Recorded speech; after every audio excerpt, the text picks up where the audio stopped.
అమ్మాయి బయట నుంచి వచ్చిన అమ్మాయి. మనకి రెస్పాన్సిబిలిటీస్ కూడా ఉంటాయి కదా. నేనెవరిని హక్కుల్ని హరించడానికి? నేను ఎవరిని అనలేదే పలానా వాళ్ళ పేరు పెట్టి. బలైంది ఎవరు ఇప్పుడు?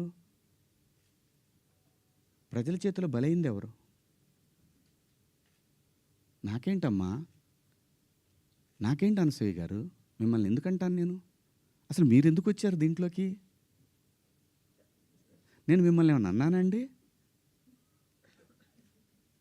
నేను అన్నాను, అమ్మా బయట నుంచి వచ్చిన హీరోయిన్లు కానీ మన హీరోయిన్లు, ఎగ్జాక్ట్ వర్డ్స్, హీరోయిన్లు కాస్త ఫంక్షన్లకు వెళ్ళేటప్పుడు కొంచెం మంచి బట్టలు వేసుకొని వెళ్ళడము, మనకి ఎందుకు ఈ దరిద్రం బయట, వాళ్ళందరూ ఎగబడతారు. నిన్న మనం అక్కడ చూసాం కదా. మనం కొత్తగా చూపించేది ఏదైనా తర్వాత ఒక పదం వాడాను, విచ్ ఈస్ రెడిక్యులస్. నాకు వాడకూడదు ఆ పదం. నాకు ఇప్పటికి కూడా అది ఎన్నాళ్ళు హాంట్ చేస్తా తెలీదు. నేనా ఈ పదం వాడింది అని. ఓకే, నేను మనిషినే, నాకు కర్మలు ఉంటాయి, పొరపాటు జరిగింది.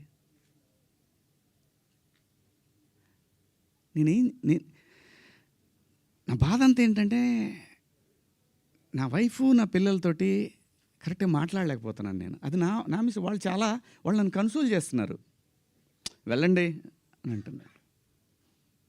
అంటే ఎవరికో అయిందని కాదు, శివాజీ ఇలా మాట్లాడ్డే అని ఆ వైఫ్ని ఎవరన్నా అడుగుతారేమో అనే బాధ తప్ప నేను దేనికి భయపడేవాడిని కాదండి. తప్పు చేసినప్పుడు క్షమాపణ చెప్పడానికి కూడా ఒక క్షణం కూడా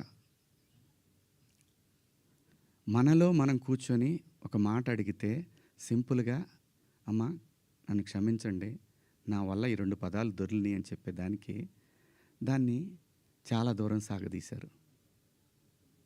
పర్వాలేదండి, మేము పట్టడానికి ఉన్నాం, పడతాం. సమాజంలో ఎప్పుడైనా సరే ఇలా జరిగినప్పుడు నేను మాట్లాడతానండి, నేను ఖచ్చితంగా మాట్లాడతానండి.